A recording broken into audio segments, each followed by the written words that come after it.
It being 6 o'clock, I'd like to call the regular meeting of the Township of McNabb Braeside Council for January the 18th, 2022 to order. You can see that all members of council are present. Are there any disclosure of pecuniary interest in the general nature thereof? Seeing none, is there any additions or deletions to the agenda?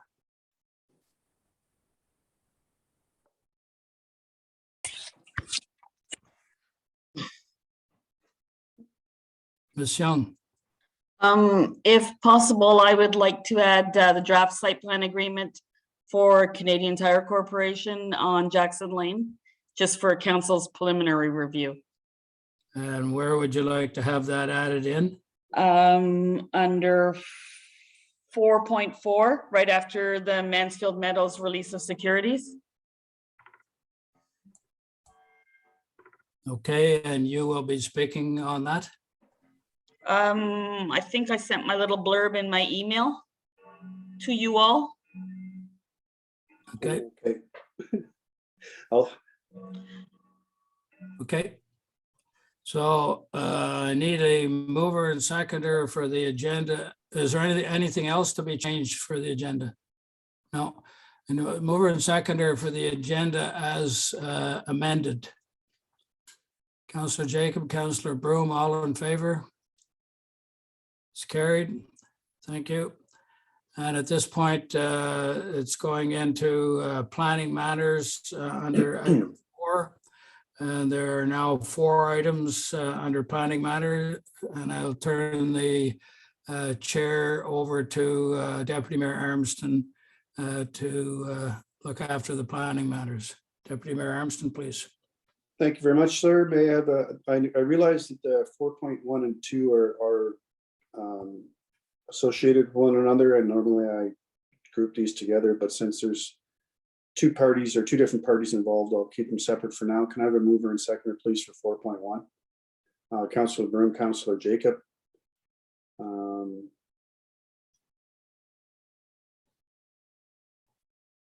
Let's just go straight to Bruce. Is there anything, Bruce, that you'd like to add to your planning report on this one?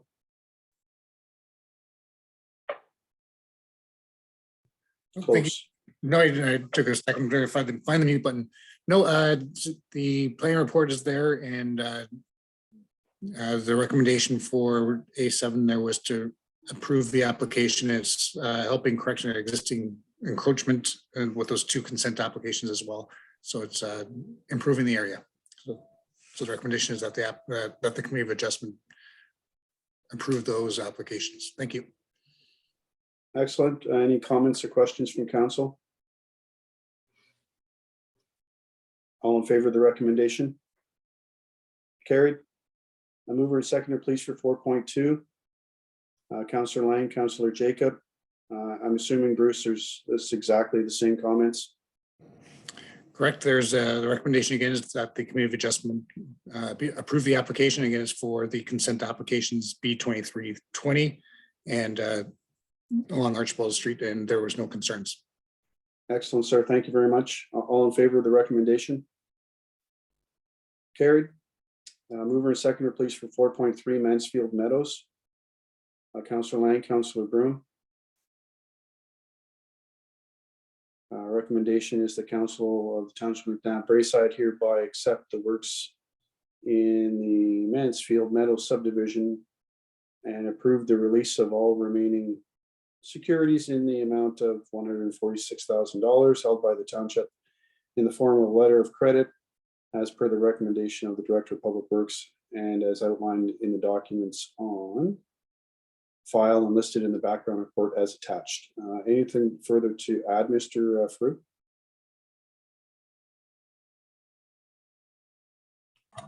No, this is a fairly old subdivision that has had a change of ownership over the years and has been just kind of sitting there in limbo. So it's kind of good just to get it cleaned up and getting it within our roadway system. Any questions from council?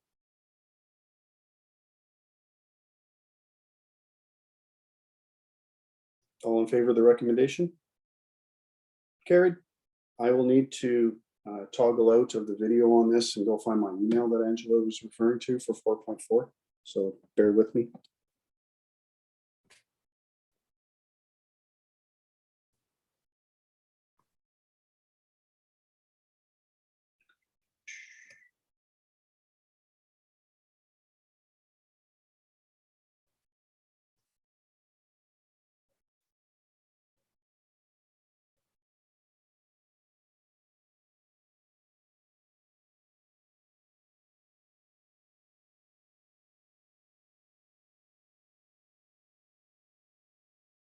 Okay, Angela, bear with me here. I'm reading, I would like to request that this draft site plan agreement be added to the council meeting agenda for tomorrow's meeting, that being today, for preliminary review by council. The specifics of the agreement, site plan, and SWM have been peer reviewed by Engage and are legal and is now in alignment with the township requirements.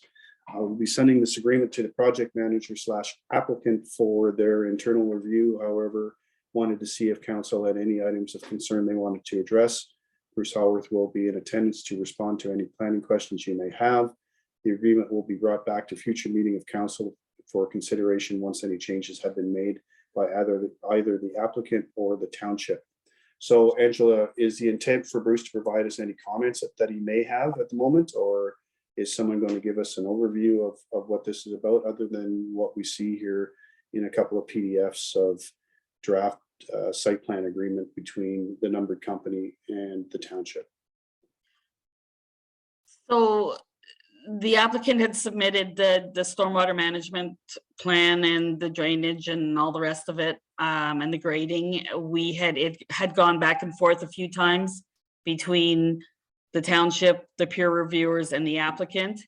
Once we came to an agreement that everything was in alignment, it was sent to Emma. Emma drafted the agreement. We tweaked it a little bit. It has now gone to the applicant. I didn't know if council wanted anything extra in there that maybe they would think of that I don't have in the agreement. Ryan or Bruce can probably speak to any of the items that are in there as far as the stormwater management or what's in the agreement. Schedule C, which is the securities that we want them to provide, has gone to them. I haven't heard back any feedback from them yet as to whether they're willing to sign as is. Ms. Lee? Sorry, can we just get a mover and seconder for this?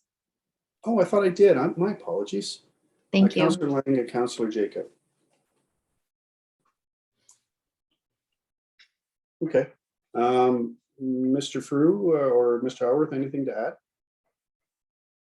And a nil response is fine. No, I don't. It seems to be fairly straightforward. They're managing their water on their site, and it seems to be all in order. So, okay, Mr. Howard. No, I don't have any other further comments either. Thank you. Okay, any comments or questions from council then?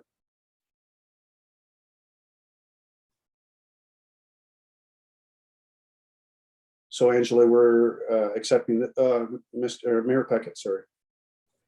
Thank you, Sharon. I hear about the drainage and everything being taken care of and done like this, but I hope we're taking a very close look at that and making sure that there isn't one problem with it. And I don't want to have to go through what we went through with the property abutting this new building that's going up in there. So we had a lot of discussion and back and forth over drainage with that property. I'm hoping that this new piece of property has their own drainage ditches and plans and everything that is going to not interfere with the abutting property. Thank you. Thank you, sir. Any other final questions or comments? Angela, we're receiving this as information. Just as information right now, if the applicant comes back with anything that they want to change that's super strange, that needs to come back to council for their approval, because I'm assuming that council's pretty much in agreement with what's in the agreement now and the drawings, then I'll bring it back to council to see if they want to change what the applicant wants to change. Otherwise, I'll bring it forward. If they agree with it as is, I'll bring it back to council for passing at a future meeting. Okay, sounds good. So all in favor of receiving his information then? Carried. Any members of the public wish to speak to the planning issues as discussed in items 4.1 through items 4.4?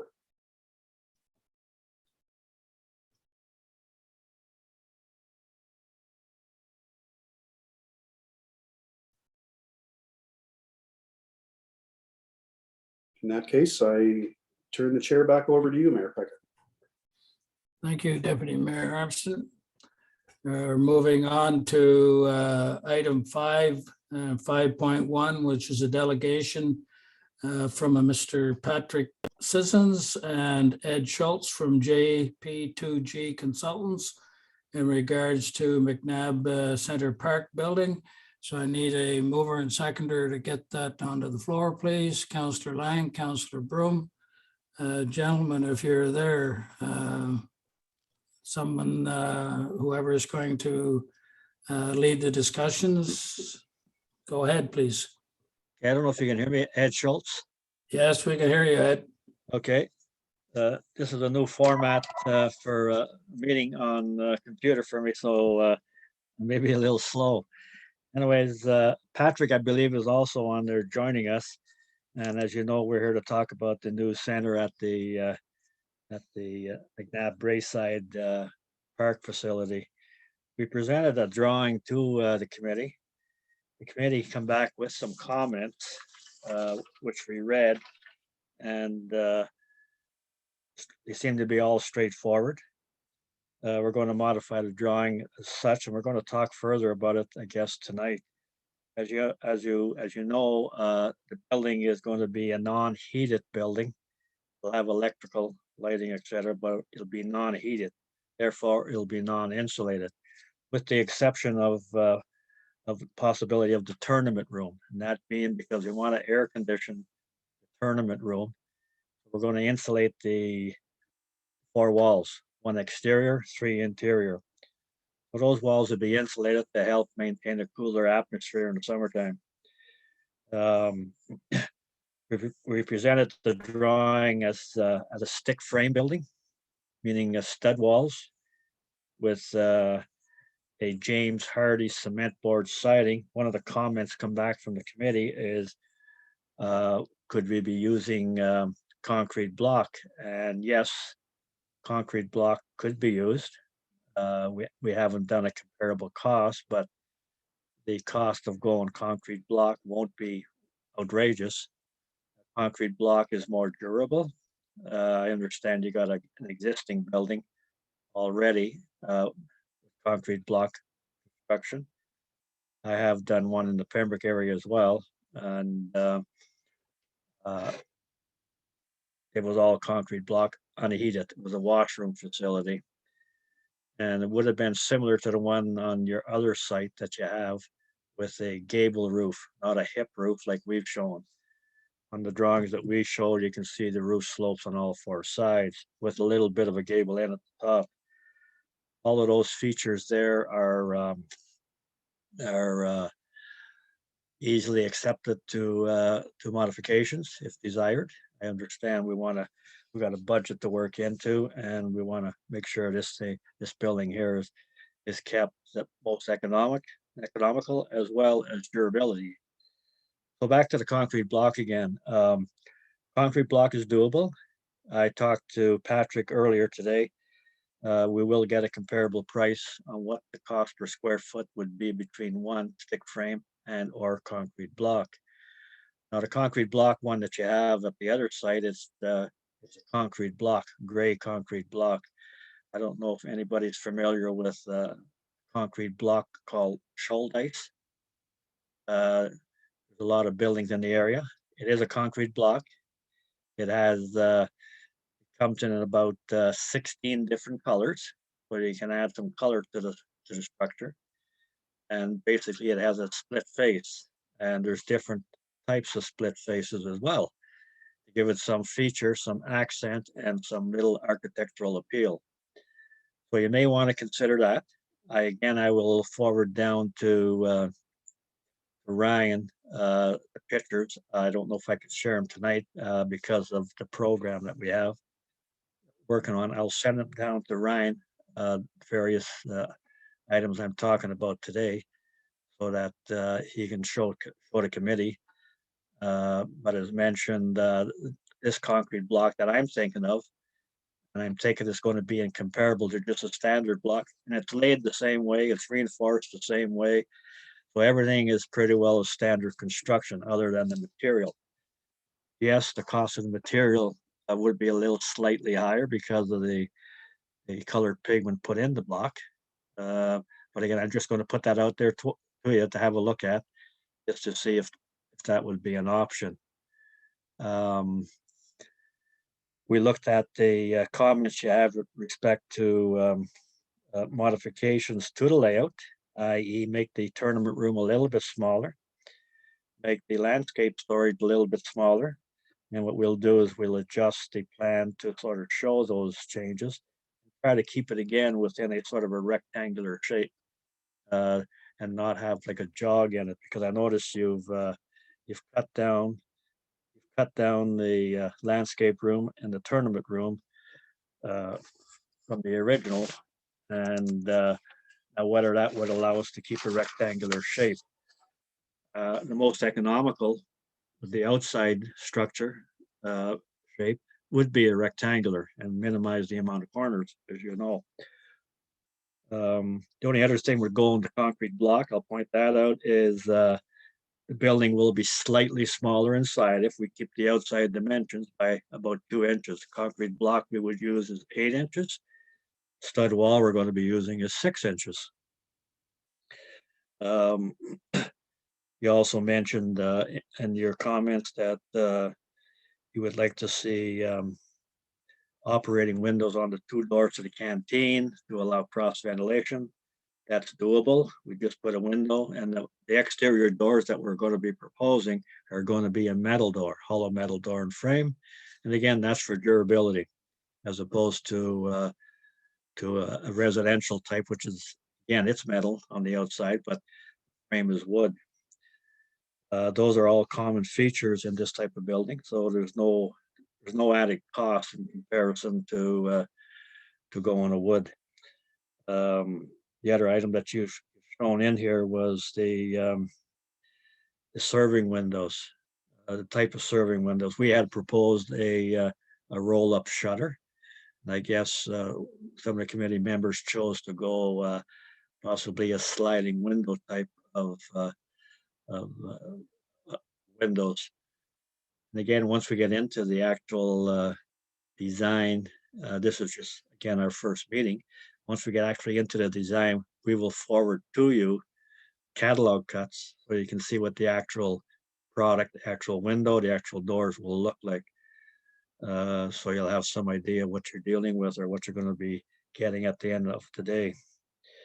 The other discussion was, I guess, with respect to the roof lines. As I mentioned, the one we proposed was a hip roof, sloped all the way around. The other building that you have in the local area is a gable roof. Standard 2-foot overhang on the drip and 1 foot on the gable. What we tried to do on this one, we try to incorporate with the hip a larger overhang at the front and the back, but primarily the front would be the ideal one, as well as the sides over where the washrooms are, to allow some protection from rain. If we go a gable roof, what most likely would have to happen, we would need to put some beams in there to get an extended roof line out over the serving area and over the washroom entry. With a hip roof, that configuration can be done with the truss package. Truss package for a hip roof compared to a gable roof, a little more money because of the truss configuration that has to be done. Again, all of those costs are minimal. To give you an idea what one roof truss would cost for this building, that's just one truss. One truss costs about $250. Now, when you change that modification to a hip where you have a gable truss plus small mono trusses, they call them, there's a little bit of up cost to it. As you can appreciate, making all the trusses the same from one end to the other, they only set up the jig to make the trusses once and away you go. So there's a little bit more work involved in in creating a hip roof. But again, we will try to get a comparable price for that, so you can have some idea on what the cost would be. The cost on all of these items, the roof, concrete block as opposed to the stick frame, they're not outrageous on the scale. One very low, one very high. They'll be all comparable. The only other thing we would have to worry about is getting someone to build a building, because now what we've done is we've sort of got a masonry contractor doing the masonry work for the concrete block, as opposed to having a carpenter frame the whole building. And that'll all depend on how busy everybody is. You know, it's this time with the COVID, things are up and down, unfortunately, with material costs, etc. So that'll be one other thing we'd have to sort of take in consideration moving forward. Just to let you know, housing right now on the housing market, all contractors are busy. Whatever reason, I don't know. There's a big housing boom, I guess. But contractors are all busy, masonry as well as the carpenters, etc. So that's just a general outlay or outline of the building, the way we perceived it and the way we presented it. I think all the features that you were originally looking for are incorporated. I guess the other thing would be one question. Initially, when we talked about this building, we thought that the tournament room would be made a little bigger, and I guess we've reduced it again down in size. Just want to make sure that we would still have adequate space for the people meeting in this room. I believe it was going to be about 4 people, I think, right? Ryan, somewhere around there, 4 to 5 people. So if that's good, I don't know if the council or any members of the committee have anything they want to discuss and or present as a question at this point. Thanks, Ed. Any questions from members of council? Councillor Lang? Yes, to Mr. Schultz through you, Mayor Peckett. I heard that there was a concrete supply issue for at least a year. Just heard that this week, so just throwing that out there. Right. Yeah. Again, every material, unfortunately, one week you get concrete, next week it's plywood, and it's roof trusses. There was a big push for roof trusses. And we have a shortage on drywall. Concrete, because of this area and knowing the concrete suppliers we have, I haven't heard that one, by the way, that concrete is starting to be scarce. I haven't heard it yet, but I'm hoping, and at this point, I feel comfortable that we should not have a problem. Concrete block that we're talking about, whether it's the shoal ice and or standard concrete block, the standard concrete block, there is a plant in the Pembroke area, Allied Concrete. And as far as the shoal ice, I will follow up with a local supplier to see if that's the case with the concrete block. But again, keep in mind, this building isn't of any great size. I'm hoping that the quantity of concrete block that we would need for this facility would be readily available when we get going with the construction. Thank you. Deputy Mayor Armstrong, please. Thank you, sir. Just a couple of questions and a comment. I'm kind of indifferent when it comes to concrete block or stick frame. I can see the advantages and disadvantages of either, and I think they equal themselves out, like Mr. Schultz has said. So one way or the other doesn't really sway me. Just a question though, would we be looking at, and I know Mr. Schultz is getting like really into the details. However, would we be looking at a drywall surface on the inside, like on fur channels, or are we just looking at a painted concrete block on the inside? Well, on the inside, the walls would be stud walls, not concrete. So it's just Okay. the 4 exterior walls would be concrete block. Now, if the blocks were on the inside as well, it would have to be. No, sorry, I meant on the exterior. Okay, on the The exterior, interior face of the concrete block.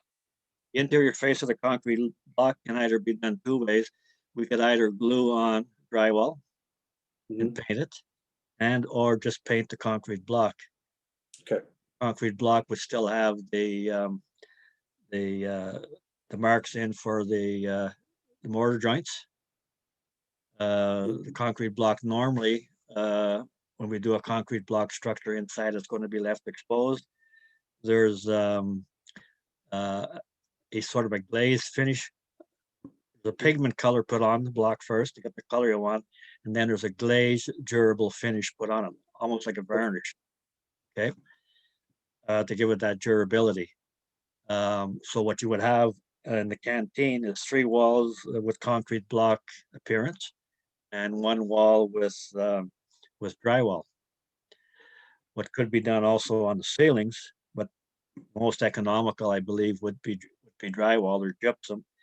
I have done some where we put a light gauge metal on the ceiling, and again, that's to help with durability. Should there be a possibility of some, like in a workshop area, for example, where people are moving, lifting around,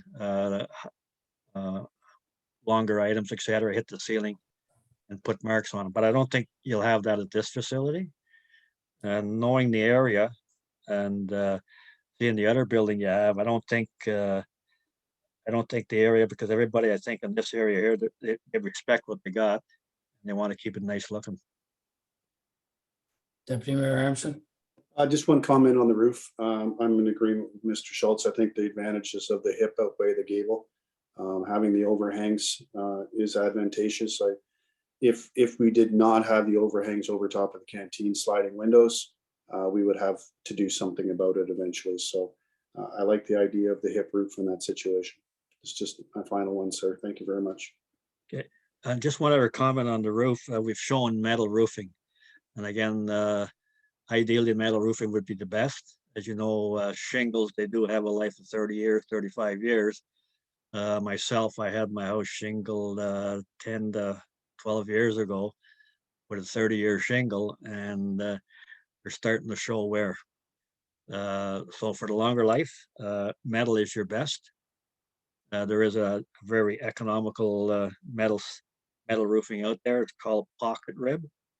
And again, it comes in multiple colors, because the roof will be sheeted with plywood, and then the metal put on top. Again, for durability, should someone go up there to walk on the roof for whatever reason, you don't have to worry about pumping through on the joints of the metal, because there's nothing underneath it. We'll have a hard surface underneath it for durability. Thank you. That's always my concern. My only concern about buildings. I insist on metal roofing. In this country, if you don't have metal roofing, if it's asphalt shingles, it doesn't last that long. And Right. if it's a flat roof, it leaks like a sieve. So slope metal roof is my priority for Well, any building. Right. Although this one here doesn't have a very steep slope, 4 and 12 it has, which is standard. One advantage again, because the facility is not used in the wintertime, and it's sort of isolated. Nobody goes in there, I believe. I don't think the snowplow goes in there to keep the parking lot open. So with the heavier snow, should you get a mild day, the snow will slide off, as opposed to shingles, it just keeps building up. And then the concern would be, should I go out there and shovel that roof off? Because we have a pile of snow sitting on it. So with the metal roof, it would help again, okay? A mild day would slide off and not accumulate as much as it would on a shingle roof. Agreed. Any other questions from council? Seeing none, thanks for, oh, Mr. Frew. I thought I'd just provide, I guess, a feedback or an update, I guess, with regards to the project. So this was kind of a component of our work being done with JPDG for the building. This was getting the concept plan, so we were bringing that to council to get any additional feedback. So as Ed was mentioning, staff has provided some feedback on the building and suggested a couple changes from the concept plan that you have seen in the presentation package, mainly just small adjustments to some of the room sizes and making the canteen slightly bigger and such. So it's mainly now, I think, is kind of the decisions about as Ed was discussing, the either concrete block or stud frame, so that final design can begin. So those are kind of the decisions that need to be made now. And if council had any significant preference into either or if that's decisions that can be made at a staff level. We're kind of the same agreement as Deputy Mayor Armstrong with regards to the hip roof and providing the extra cover for, if any rain or anything comes down. There is the gazebo, but it does provide extra coverage for that kind of remote area, I guess, that can provide that shelter. So it was if there was any other feedback from council regarding kind of the building structure in itself, and if they were a strong preference with regards to a certain appearance, I guess, of the outside of the building. I need a mover and seconder to extend the delegation past 15 minutes. Councillor Jacob, Councillor Broom, all in favor? Carried, thank you. So you're looking at decisions tonight for tonight's meeting, Mr. Frew?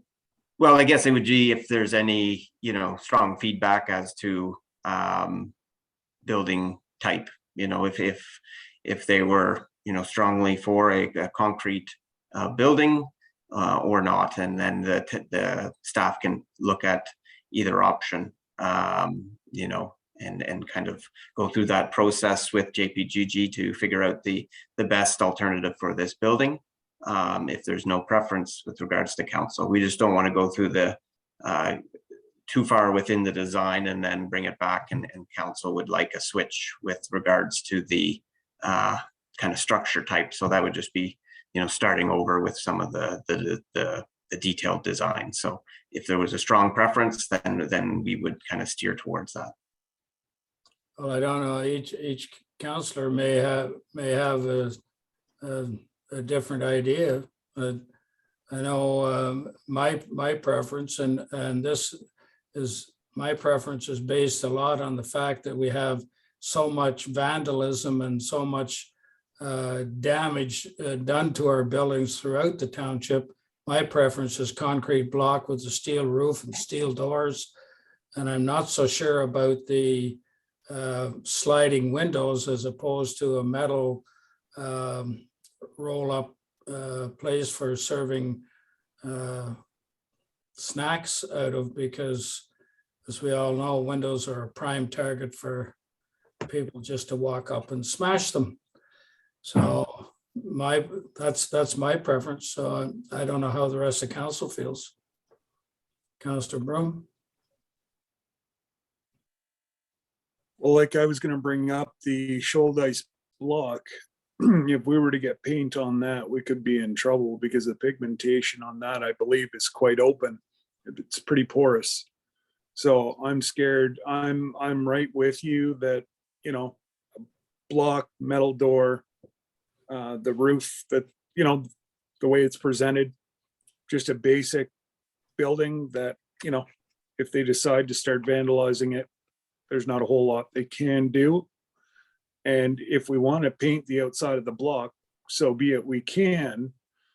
You know, if it's vandalized, we can paint over it with the other, we'll call it decorative block that he's brought up. I'm worried about that with vandalism. And one thing I forgot in my preference was the larger rectangular building that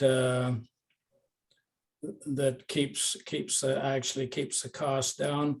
And the building or the rooms making it a little bit bigger, but then you're going to lose a little space if you go to concrete block. So I forgot to mention that in my preference as well. Any other counselors have any desires or wants? Or Councillor Jacob? I completely agree with what you said, Mayor Peckett. I think with the level of vandalism we've seen, having a more secure building is probably the path that we may want to take. I do also agree with your comment in relation to the sliding glass windows. I think keeping that metal as well and easily lockable will probably be the best for the long run. Anyone else?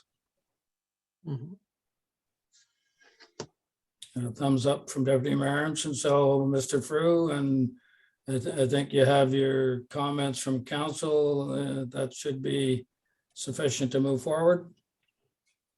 Yep, no, that's great. That's steers us in the right direction, and I think we can come together and get a good building rebuilt there and continue the ball that's going on and continuing to improve that area. Thank you. Thank you very much, Mr. Schultz and Mr. Citizens. We appreciate you attending tonight's meeting to provide this information to us. And I'm sure Mr. Frew will be in contact with you very shortly. Okay, So thanks a lot. Have a great evening. Yeah, Thank you. you too. Next meeting is.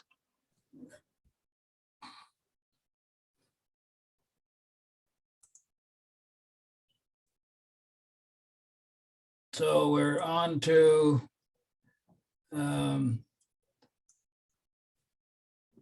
there's nothing in 6, down to 7. There are 4 previous council meeting minutes for comment and approval. Items 7, 1 through 4. I'll take a mover and seconder for all 4, please. Deputy Mayor Aronson, Councillor Lang. December 21st, public meeting. Questions, comments? Seeing none. All in favor of receiving as presented? Carried. December 21st, regular council meeting. Questions, comments? Seeing none, all in favor as presented? Carried. January 4th, regular council meeting. Questions or comments? All in favor of receiving as presented? Carried. Thank you. January 11th, special council meeting. Any questions or comments? All in favor of receive as all in favor of receiving as presented? Thank you. All 4 are carried. We're on to reports of committee and council. 8.1, sign reflectivity inspection agreement.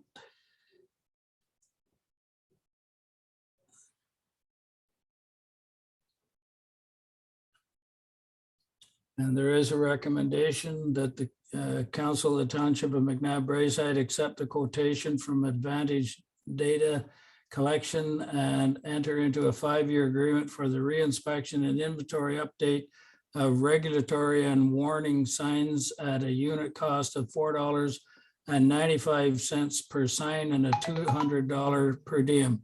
Mover and seconder, please. Mr. Jacob, Deputy Mayor Armstrong. Mr. Frew, you got any comments on this? No, this was a budget item, line item that we had for our signs. It's a or an Ontario regulation that our signs are reviewed annually for reflectivity. So this was a program to continue that in the township, and a 5-year agreement will provide us with the best cost savings for that. Thank you. Questions or comments from council? Seeing none, all in favor of the recommendation? Carried, thank you. We're on to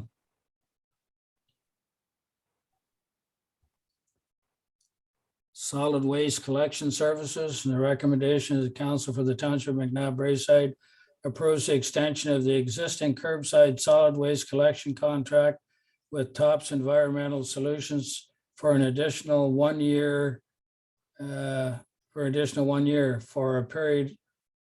the period April 1st, 2022 to March 31st, 2023, and that the extended contract period will be at the same terms and conditions of the original contract. Mover and seconder, please.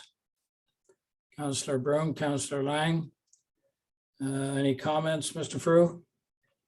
No, so this, our original contract was a 5-year contract and provided for 2 1-year extensions. So this is the first extension. So we were looking at doing that as they've provided good service over the last 5 years, as well as the cost has been still within the market value. Thank you. Comments from council? Seeing none, all in favor of the recommendation? Carried, thank you.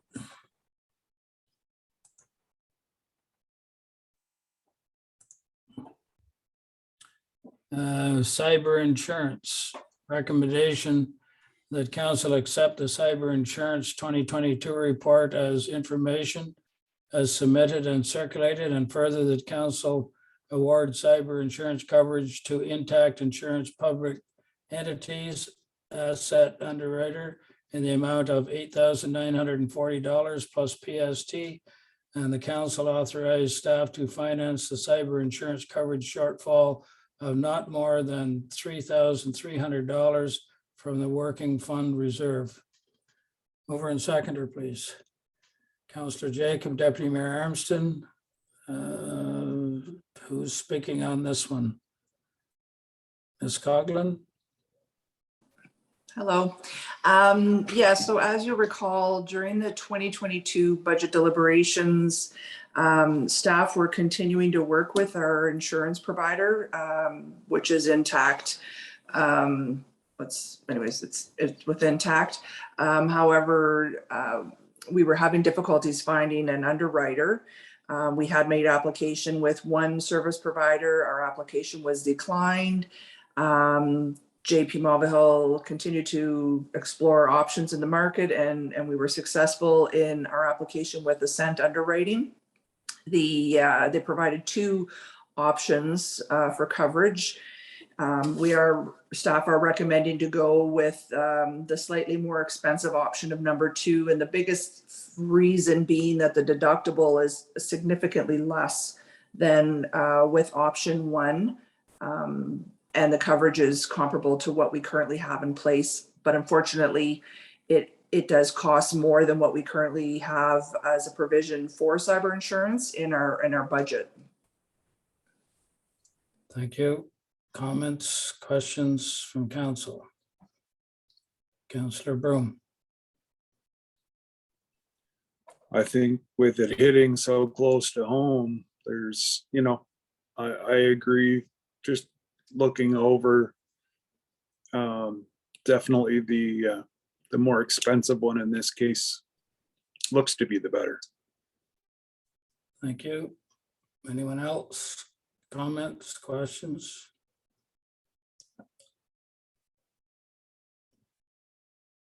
Saying none, all in favor of the recommendation submitted for as information? All in favor of the recommendation that was submitted for information? That's what it says there.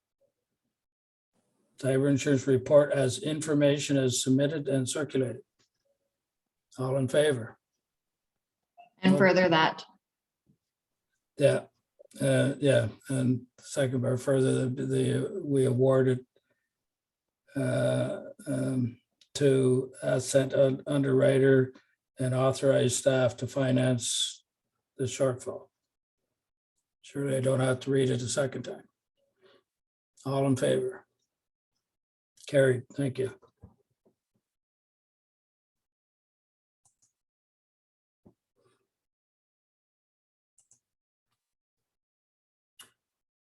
Bylaw enforcement report, recommendation that the bylaw enforcement report for the month of November 2021 as submitted by MLES be accepted as information. Mover and seconder, please. Deputy Mayor Armstrong, Councillor Jacob. Questions, comments? All in favor of the recommendation? Carried, thank you.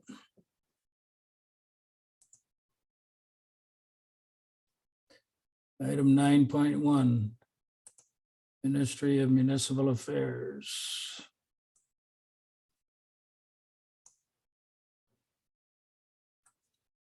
This is an information letter. Mover and seconder, please. Councillor Broom, Councillor Lang.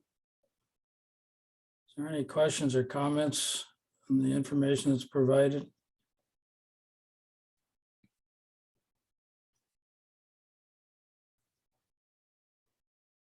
I can't, no, I won't go there. All in favor of receiving as information? Carried, thank you.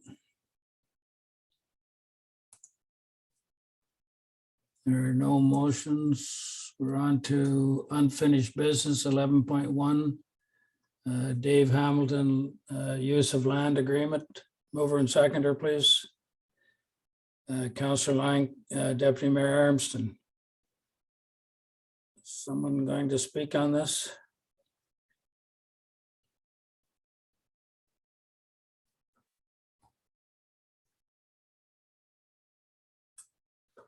I understand Ms. Cannon was contacting Mr. Hamilton to see if he was interested in using the amount of land at the township minus 24 acres. And That's right. I haven't heard anything back. Yeah, so we sent the letter, and we were asked to put this on the agenda because we were wondering, unless it's on again. If the trees are going forward. Yeah. Okay. Anyways, he's interested in still doing it less than 25 acres. Okay. Just as an FYI, but that was why it was on tonight. Okay, so I'm going to ask Councillor Lang to give us an update on the tree situation. Councillor Lang, So please. we received, Rod Smith from Armprior Rotary and I received a communication from Forests Ontario just this week that 6,000 trees have been secured for the property behind the municipal building, and another few thousand for Claybank Park. So it looks very positive. So I'm really reluctant to have this agreement go forward with Mr. Hamilton. But he's agreeing to do it with less than 25 acres. Or Yes, 24, sorry, whatever. But we have to get in there with, you know, special equipment. Forests Ontario brings special equipment to put in all these trees. So I'm not quite sure I mean, I'm not a forester, how to, whether the 20, working around 24 acres is going to compromise the ability to do that. I don't know. I guess our concern too is that we're not sure who's going to be maintaining if we don't lease it out to Mr. Hamilton, because I mean, right now we don't have to do any work, right? He takes care of everything back there for us. So are you saying that we're nixing the tree agreement? Sorry, I'm very confused. No, let me step in here just for a second. We can get access to the area for the trees using the roadway that has been put in place for the new tower. Because the tree area starts off in and around that tower.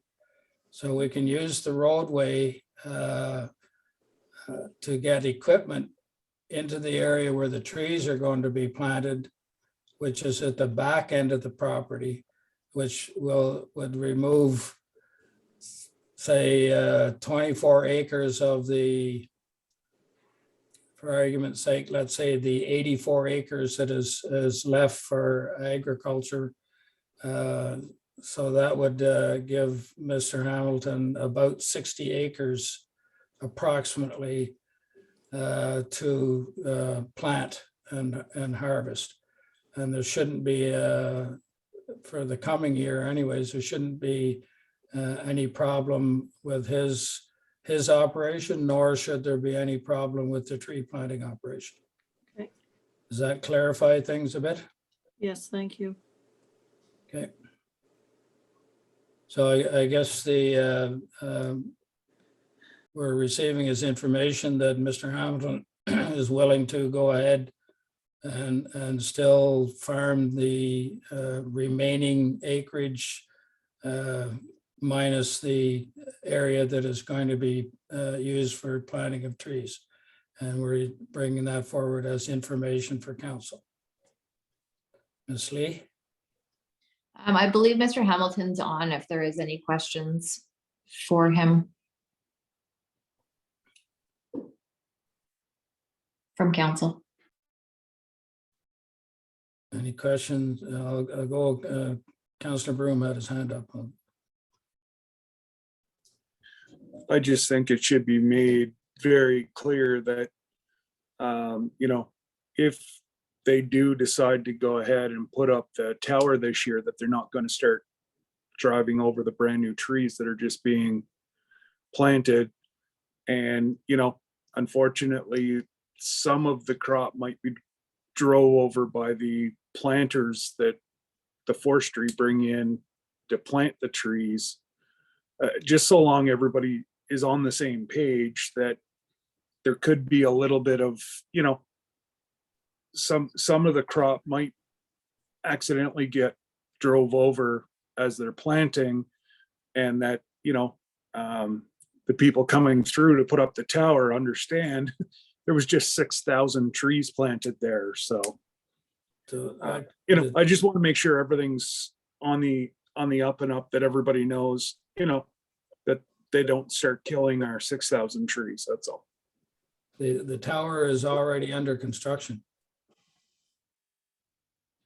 And the roadway is, I would suspect that the roadway is already there. Who wants to go first, Miss Lee or Mr. Frew? Mr. Frew can. So the roadway that went in there was actually the rec trail that was being built for the township. So the cell tower roadway hasn't been installed as of yet. They are still waiting on provincial approval before they can proceed with their work with regards to the tower. However, access from Russet Drive to the back area where the proposed trees are going to be planted can be accessed through the trail system that we did go through and build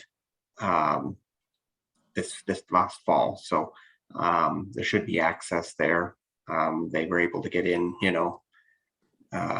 tandem trucks, dump trucks and such. So I would assume it would be significant space in order to get in whatever planting equipment that they would for the trees. even if the Rogers Tower or the Tower roadway isn't built at that time. So why was I told that road construction and tower construction had already started? They were doing testing back there at one point. I thought we gave them a year to get, and the year was 2021 to get their act together and start building it, or we were going to have them go somewhere else. They've had this property in lined up there for a tower since 2012. Here we are into 2020, 10 years later. Frustrating. Okay, Ms. Lee. Mr. Hamilton would like to comment. Can he do so now, or would you like him to wait till public question time? I think there's going to be some other comments, so I think we should have them all at the same time on whatever topics are there. So if Mr. Hamilton could just hang on for a few minutes till we'll get there very shortly. Okay. So all in favor of receiving the land use agreement as information? Carried, thank you. 11.2 Braylock Road, mover and seconder, please. Deputy Mayor Armson, Councillor Scott Broom. I asked this to be put back onto the council agenda because it was left in what I would say uncertainty by council in the past. I've had numerous text messages and calls. I've gone to see residents and talk to them face to face, which is my preferred method of discussing things. So what they're looking for and what I'm looking for is a firm decision on what we're going to do with Braylock Road. And my understanding, the way we left it, and I'm not sure, not even so sure that we voted to have it done that way. We left it in that it was going to be paved from McLean to Stevenson, and then from Stevenson to Shield was going to be just left and paved next year, and from Shield to the bush was going to be turned into gravel road and left gravel permanently. So that is going backwards. This council, since we were elected, has moved this township forward at everything that we have been doing. And now we're starting with this type of thing, we're going backwards. And the idea that if we pave from Stevenson right through to the bush, or from Shield through to the bush, there's clay in the road and it's going to cause cracking and splitting. Well, there's clay all over the township. And I'll just, for an example, just look at Shield Drive. We paved it, and from Shield Drive out towards Highway 417, in 4 months, it was cracking. And from McLean Drive over to Braylock Road, it's cracked. So it doesn't matter where we go in McNabb Braeside, we're going to have the problem of asphalt cracking. And another example of what happened before is the council number of years ago couldn't come up with the money to pave all of Golf Course Road. So they paved both ends and chip and dipped in between, which lasted 4 or 5 years before it started to get numerous potholes in it. And about, I don't know how many years after the chip and dip was put down, the township ended up paving it. So I'm going to put a motion on the floor, and I'm going to ask for a recorded vote on how we're going to move forward, or how I would like to see Braylock Road move forward with, not backwards, is that in 2022, and by the way, just for residents on Braylock who are probably watching this evening, Braylock Road originally in 2019 was scheduled to be repaved in 2023. Council, and especially Deputy Mayor Armston and Councillor Broom, along with myself, pushed to have it brought up to 2022 because of the extremely poor condition that road is in. Now, when I drive that road, not a lot, but often, and there is no road. It's basically frozen potholes now. And now that the snow has come and it'll pack in, the roadway, the condition of the roadway for as far as being smooth to drive on, will probably be the best it'll be from now until spring, when it starts to thaw, and then it will be holy Hades driving on that road. So I'm not one to move the township backwards. My motion will be that the township continue on in 2022 to pave from McLean intersection, Braylock Road from McLean intersection to Stevenson Road. From Stevenson Road to the bush will be pulverized or broken up in 2022, just as we did to Maple Bend Road. And we graded it out and put calcium on it for the year, and it packed the pulverized material down. And then we'll pave it in 2023. The reason that, and I agree with Council on this, with our budget deliberations, is that if we go ahead and pave all the way from McLean to the bush, we would have to raise the 2022 levy to over 13%. And I am not willing to do that. I think it's at 6%. Is what we can afford to do this year. So I'm going to bring that motion forward that we in 2022 we pave from McLean to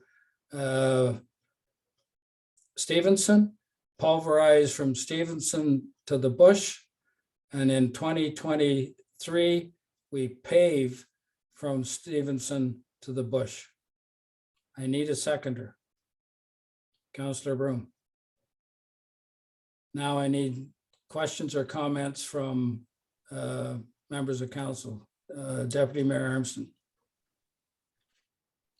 Thank you, sir. We all know this because we've had these conversations on every freaking road that we talk about in the township. So, but for the benefit of a few of the participants that are on that maybe were not part of the conversations that we've had over the last 7 years when it comes to roads and budget deliberations, there are a lot of factors that go into when and how we treat our roads or fix our roads.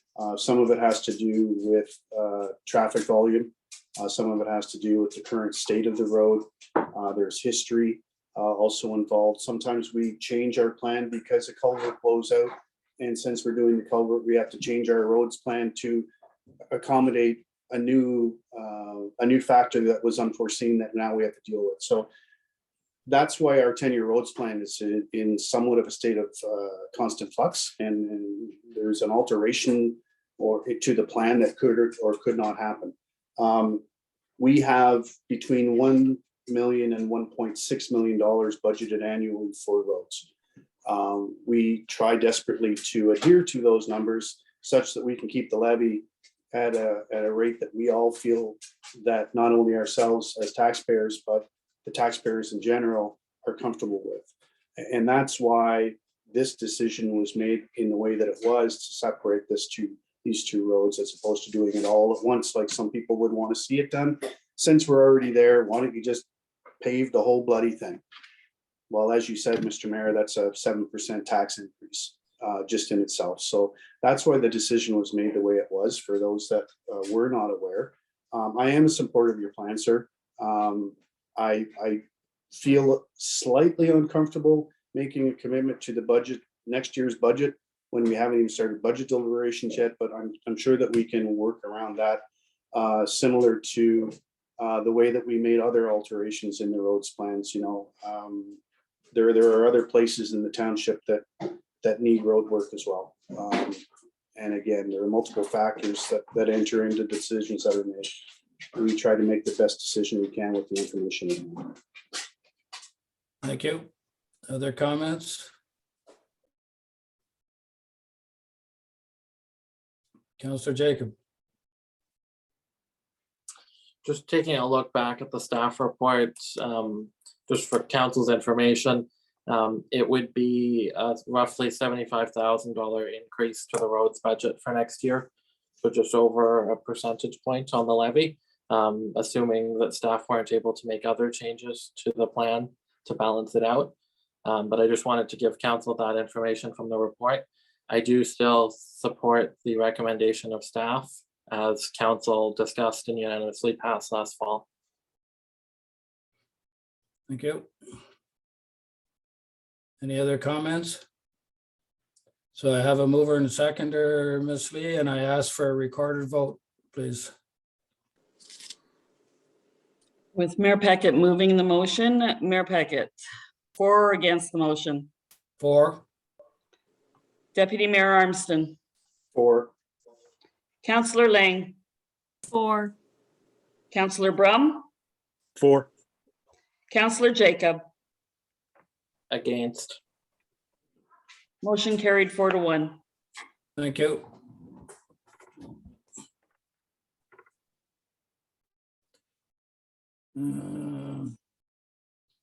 We're on to new business.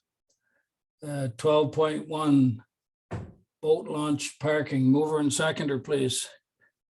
Councillor Jacob, Councillor Broom. This was brought up when we changed the fees, I believe. It was in regards to people in the wintertime with snowmobile trailers parking at Red Pine Bay being ticketed. And I think it was council's understanding that the parking bylaw was for boat trailers, not snowmobile trailers. So we need to we need to clarify the bylaw in that it is boat trailers only, or it also does include, I guess it currently includes any type of trailer. So somebody went down there with a utility trailer, or somebody went down there with a small house trailer, tent trailer, or anything like that, which they can't stay overnight with anyways. But any type of trailer at all can get a ticket for parking at Red Pine Bay. So council members, as well as myself, were confused about that. So I'd like some comments of which way or how does council want to proceed with this parking bylaw? Is it going to be for boat trailers in this only, or is it going to encompass all trailers? With the thing being is that township plows the area in the Red Pine area parking lot in the wintertime. Councillor Jacob, please. Personally, I would support limiting it to boat trailers only. Given that the township sells boat launch parking passes for 3 sites, yet only plows Braeside, Red Pine Bay on a consistent basis, other than for fire access at Burnstown Beach and almost nothing at Claybank. I think it's important for us, if council were to decide to consider all trailers of equivalent value, then council would also have to decide to plow the other 2 sites and allow access in that manner as well. Therefore, I would support limiting it to only boat trailers and ceasing enforcement during the winter months. Thank you. What about ATV trailers? Deputy Mayor Armstrong. Okay, when I first bought my first boat launch pass, it was a boat launch pass. And we agreed that we would charge people to use the boat launches in order to help maintain the boat launches themselves, whether it was just getting the guy in to dig it out in the spring and a couple of times during the year or whatever. We don't charge people to park anywhere else. We plow the JAG parking lot. If somebody wanted to drive their snowmobile trailer to the JAG parking lot, they could unload, drive down the streets and get onto the river, and they wouldn't pay a thing. But if that same person parked that snowmobile trailer not at the JAG parking lot, but at the Red Pine Bay parking lot, they'd get charged. And that's ridiculous. Same thing for all the guys and girls that are pulling their trailers out onto Red Pine Bay to ice fish.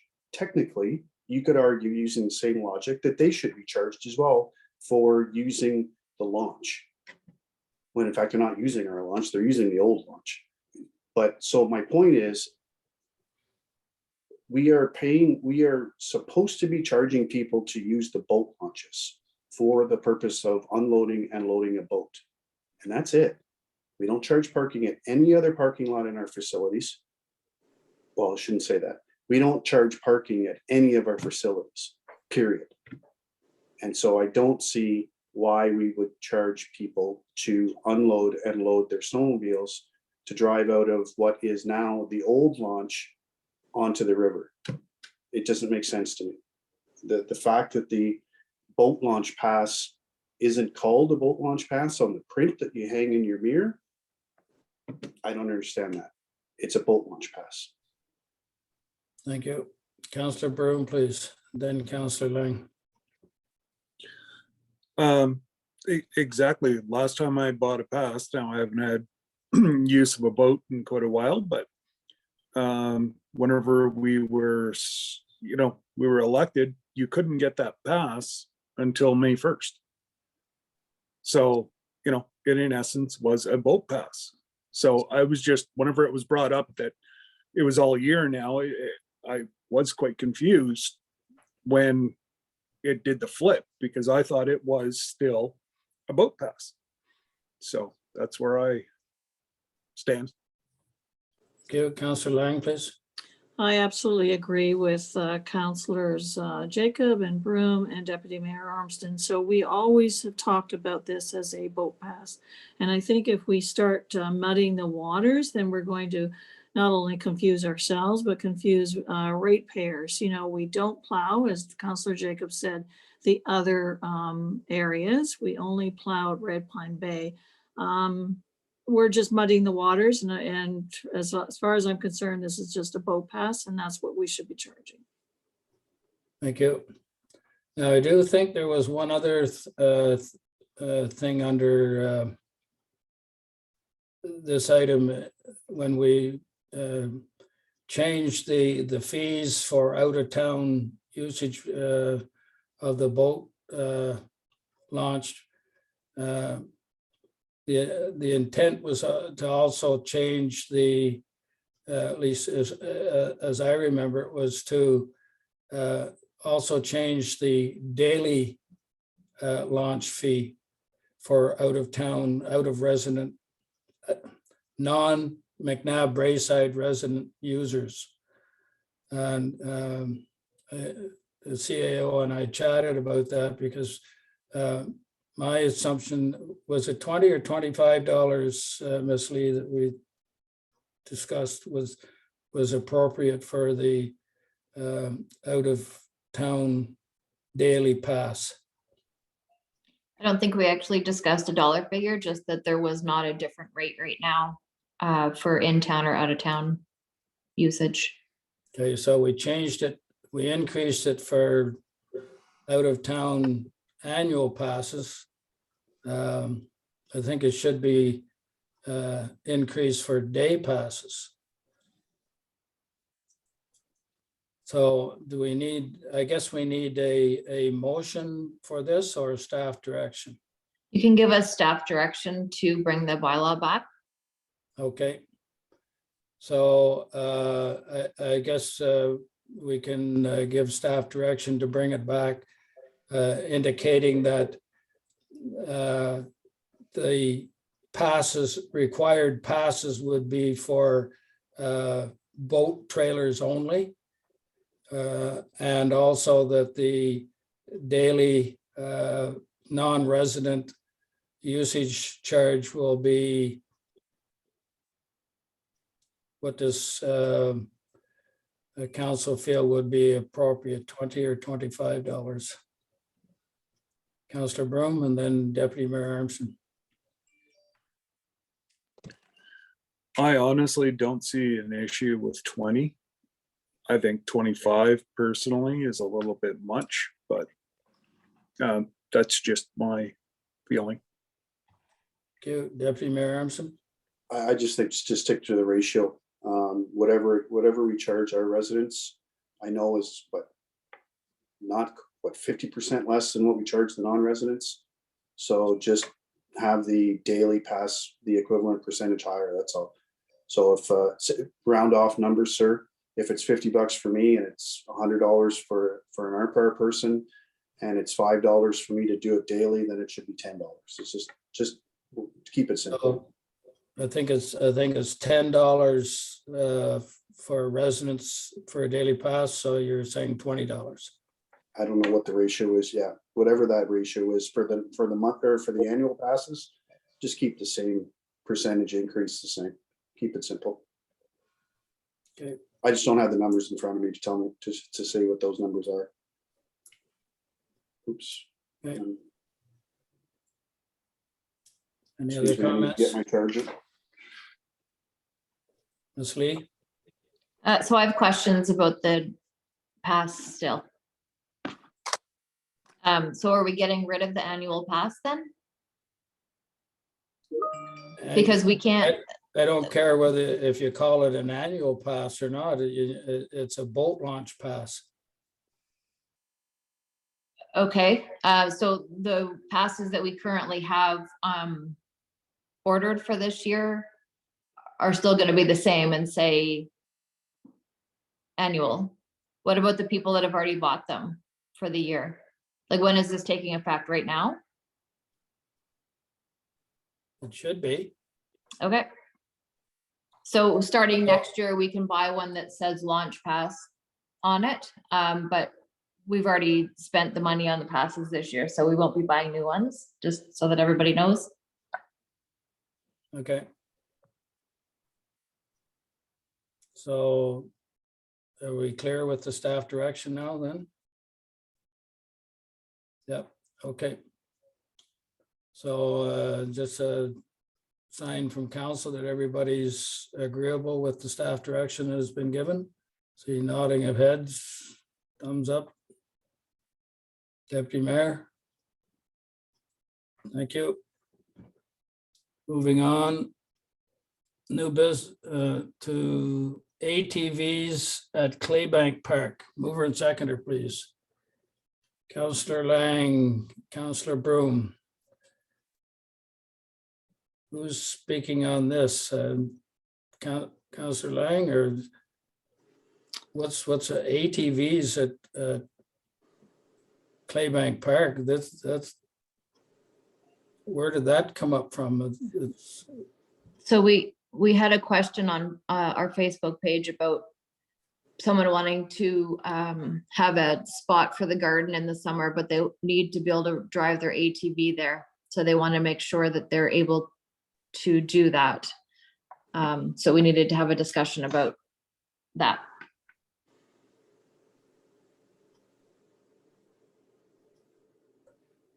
Councillor Lang, please. Yes, so this resident, as the CAO indicated, wants to access the community garden to plant vegetables in, I don't know how many planter boxes this person wants to rent, and wants to access it using the ATV. The problem is, so we have signs up, no ATVs or dirt bikes or whatever for the trails. We do not have it for the actual park. But my concern is if you have somebody who accesses a community garden with an ATV, other people are going to see this ATV. They're not going to understand that they can drive an ATV on the road, but they can't drive an ATV on the trails. So we also have an issue, and this happened actually this week with snowmobiles on the fields. So we've got, I've seen ATV and dirt bike tracks in the fields during, when it's, from spring to fall. And we've seen, ATVs on the trails or whatever, and they're not supposed to be. I don't think that we can split hairs here. I think we have to be really clear. No ATVs or dirt bikes or even snowmobiles. I'm really afraid when we start planting these trees in Claybank and you've got dirt bikes and ATVs ripping through the fields, or snowmobiles, you're going to damage the tree, the seedlings or whatever. So I think we have to have really strict signage for all season, for all of these all-terrain vehicles. That's my opinion. Thank you. Does anyone else have their hand up? I'm in complete agreement. There's lots of other places for snowmobiles and ATVs. This is a park for educational purposes and growing particular vegetation, and not only gardens, but native trees native to this area, and trees that are currently not growing in that area, to make it into an educational park. ATVs and snowmobiles are not something that blend in with this particular area, in my opinion. And I agree with Councillor Lang that we need strict enforcement on this, that we're not going to the effort of planting 5,000 trees down there and then have an ATV come in and just rip them all up. And I'm not saying all ATV operators are like that, but it only takes one or two. And if you could just go around the township now where ATVs are not supposed to be and see the damage that has been done on trails and fields where they're not supposed to be. So if we're going to the expense of creating an educational park for families and everybody to be there, for walkers, for the trails, and bicycle riders or whatever. It's, to me, it's not a place for motorized vehicles. Councillor Lang, please. So just as an adjunct to that, Armproud Rotary and I put together a proposal, and our treasurer submitted it for us just this past week for funding for grasslands. So 6 hectares of a Claybank Park, if we get the funding up to $20,000. So what this funding will do will give us the ability to enhance the grasslands. First of all, we have to till after the bobolinks have nested and all of that. There's a controlled burn, but this is all part of enhancing grasslands through these particular measures and planting particular, seeds for, native grasses and whatever. So I just shudder thinking, what's going to happen if people are ripping across the fields, during our attempts if we get this funding. But even besides that, because the bobolinks are nesting there and they're ripping through fields. So even if without the grant funding, they're jeopardizing the habitat. And this is what this park is all about, is protecting the habitat. So I would like to see a really strong staff direction that we have to have signs at the entrance, no, ATVs, like list them all. Because if we don't list them all, they're going to say, wow, they've only got a picture of an ATV on there or a dirt bike, so we can take our snowmobiles. But I think we have to be really clear throughout the park at strategic locations that these vehicles are not permitted. Thank you. Any other comments? Councillor Jacob. I agree completely with Councillor Lang. I know one other issue that, well, both of us have seen, in addition with the bylaw enforcement officer, which is a little ironic, with speeding of ATVs and dirt bikes on that site. And I've seen it myself when I've been there alone as well. It is definitely a challenge. And I think by maintaining rules like this, it'll be easier to enforce and to provide that ability for our bylaw officers to enforce while they're doing patrols of the boat launch. Whereas if it was solely on the actual trails themselves, they wouldn't really be able to do that enforcement as easily. Thank you. So I guess we have council in agreement with staff directions to sign up the areas indicating basically no motorized vehicles. Perhaps Councillor Lang, you could maybe provide a list to staff and get some signage made up and have bylaw enforcement notified of the intent and make sure that they're on the job to enforce those regulations. Councillor Lang, please. Do we want to, create a fine structure if we see them in the fields? It's something to think about. I don't have a figure in mind, but I do worry when I see them in the fields every year. And you can see the marks or the trail, the digging in the ruts in the fields from bikes and ATVs and stuff. So it's hard to set, and if someone is caught ripping up the field, the cost to replant or repair could be several $1,000s. So is that going to be the fine, or I don't know whether you can do that or not. Councillor Jacob had a comment, and then I'll go to the CAO. So my suggestion is perhaps that we task staff at looking at other municipalities that have bylaws regulating ATVs on municipal property and take a look to see what the best practices are. And perhaps there is some kind of fine structure or administrative penalty structure that could be used for us as well. Thank you. Ms. Lee, please. So to have set fines, we'd have to go through the Ontario court system. We can't just decide what set fines we will have in place. And last time we did that with bylaw for parking, it took a better part of a year to get it done. So, I mean, we can look into it, but just so you know, that's what is involved with doing that. Well, I think we should start it right away then and get it done as quickly as we can. Deputy Mayor Armstrong. Do we have a penalty already in place for our trails on which ATVs are not supposed to ride? We just have a sign that says don't do it. Okay. I thought we did. Thank you. So we're good with staff direction. Ms. Lee? Thank you. 12.3 road naming policy. Mover and seconder, please.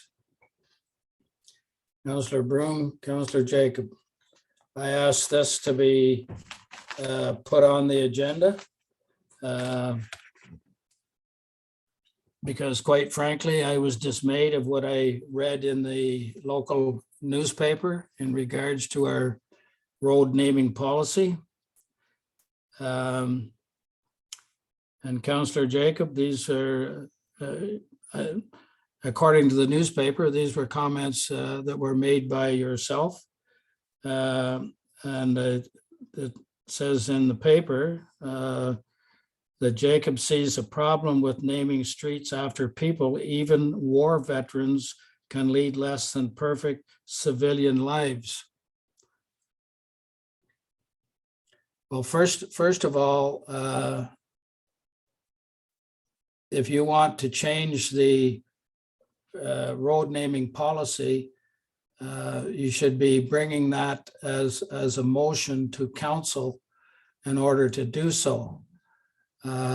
Second of all, I'm in complete disagreement with your comment. There isn't any one of us that are perfect. And the thing with veterans and showing them respect that they deserve, because they're the ones that have given all of us the right or the privilege, and especially to council members, to be able to have freedom of speech and say things that they're allowed to say, of which you have taken advantage of. But I am very disappointed that these people who have given their lives in the past, in the present, and in the future to give you that ability, you brought forward in a newspaper. I think you should bring it forward as a motion to council, and I will be waiting for you to bring that forward to council at a future date. Does anyone have any comments? Councillor Jacob. So as all members of council are very much aware, media have a habit of asking questions and sometimes tough questions. This was one of those questions. I personally have seen many other communities that have adopted naming policies that aren't as specific and that don't focus on people. And they have had a fair bit of success and haven't seen the same particular issues that other communities have seen when it comes to historical figures. Even here in the township of McNabb Braeside, our founding Archibald McNabb would be an example of an issue that some residents, and of course some historians, would also see as not necessarily the most positive individual, which is why, as was quoted in the newspaper, individuals are fallible, which is why looking at policies that take into consideration other names is an alternative. That should that be council's desire, council can do that. Just by answering a question to the media, sharing a personal opinion, of course, I was very clear that it's not council's opinion, but that was a question that was asked of me and I answered it just as I would any other member of the public. Thank you. Any other comments? Okay. All in favor of receiving this information? Carried, thank you. 12.4 AMO joint and several liability resolution.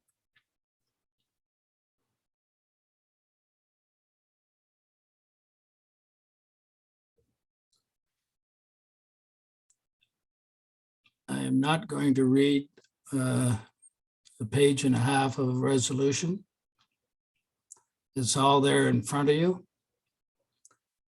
This is something that's been going on for a few years.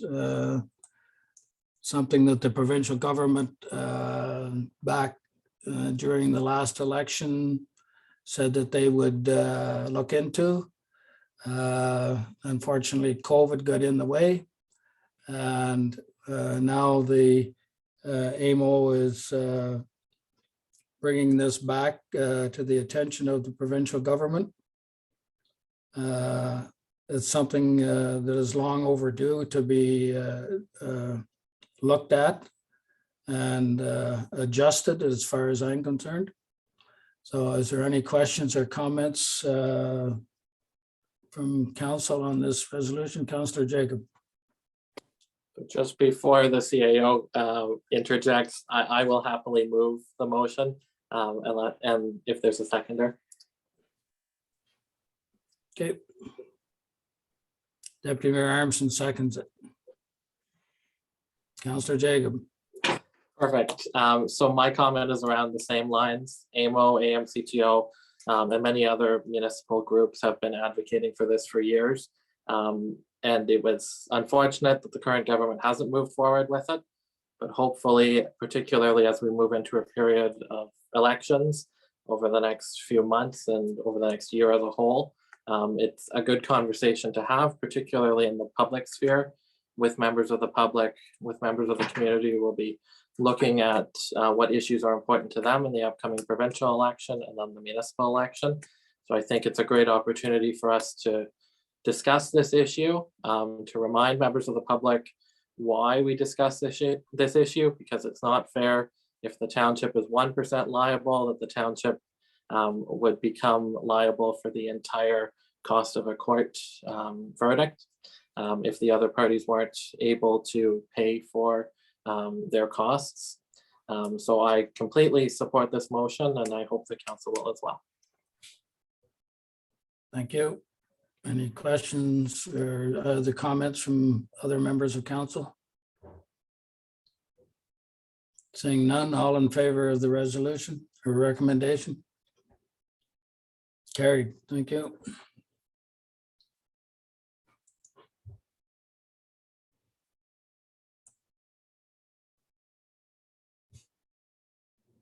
Bylaws, 14.1 bylaw 2022-06. Site plan agreement authorization or Madawaska Shores. Mover and seconder. Councillor Jacob, Councillor Broom, questions or comments? This was all handled in the planning meeting, I guess, a couple of weeks ago. All in favor of the bylaw? Carried, thank you. Bylaw 2022-07. Development agreement authorization, Ayub, mover and seconder. Councillor Lang, Deputy Mayor Armstrong. Again, discussed in the planning meeting a couple of weeks ago. All in favor of the bylaw? Carried, thank you. Now we're into questions from members of the public. Is there anyone there that would like to speak on any topic that's been discussed in tonight's council meeting? So Mr. Hamilton has his hand up again. Thank you. Can you connect them in, please? Yes. Go ahead, Dave. You're muted, Dave. Hold on, let me see if we can unmute you.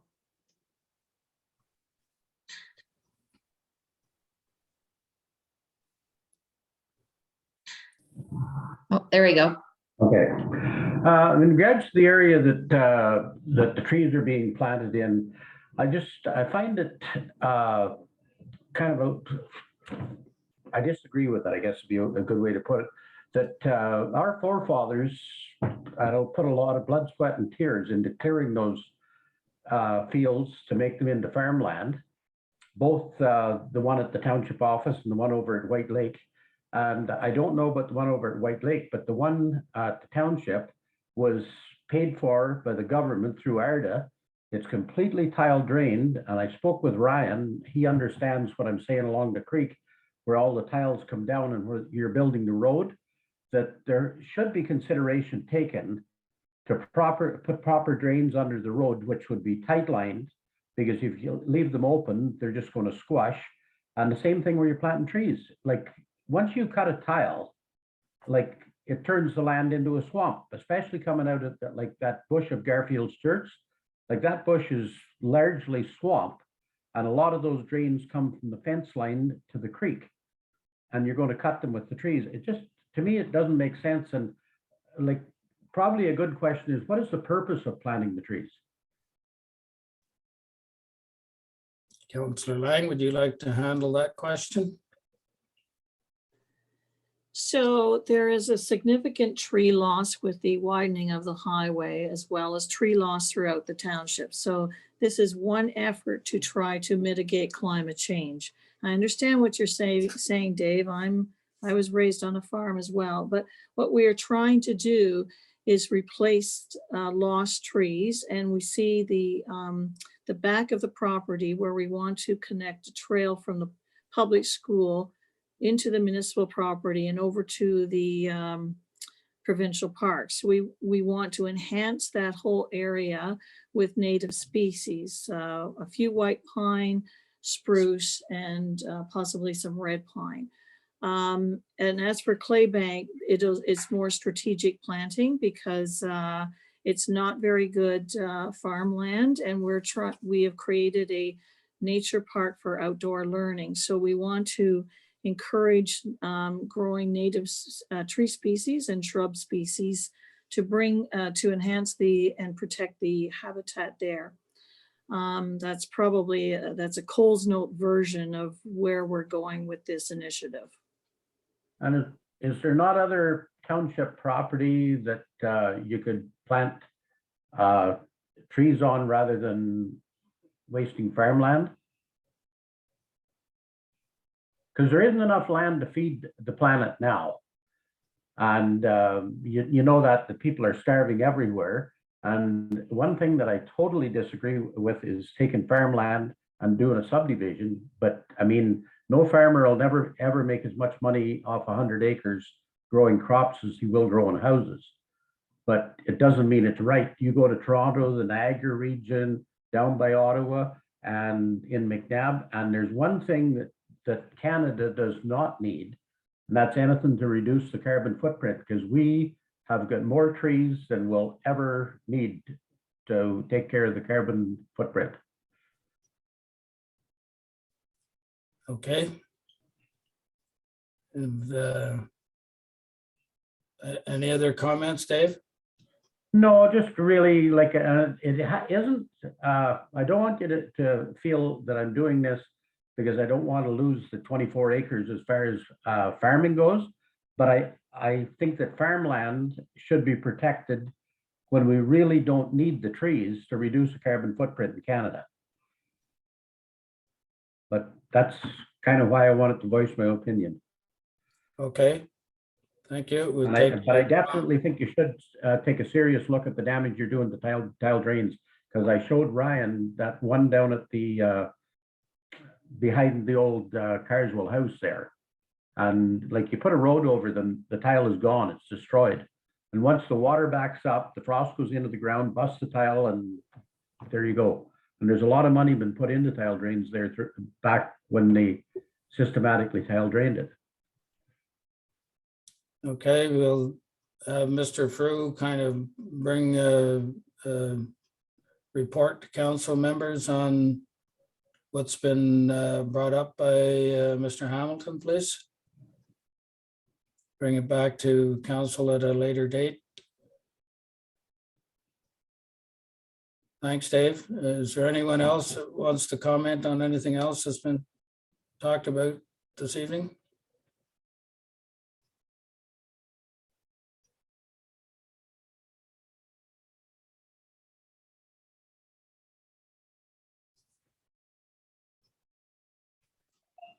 Sorry, nobody else has their hand up. No? No, Okay. just giving them a second. Yeah, no, there's still nobody. So they do understand if they want to speak, they need to move their little Raise their virtual hand.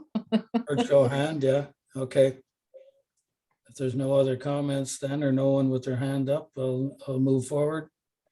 There's no closed meeting. There's note the notice of the next council meeting dates and times. And I'm looking for a mover and seconder for the confirmatory bylaw, please. Councillor Jacob, Deputy Mayor Armston, all in favor? That is carried. Thank you very much. We are now adjourned. Have a good evening, folks.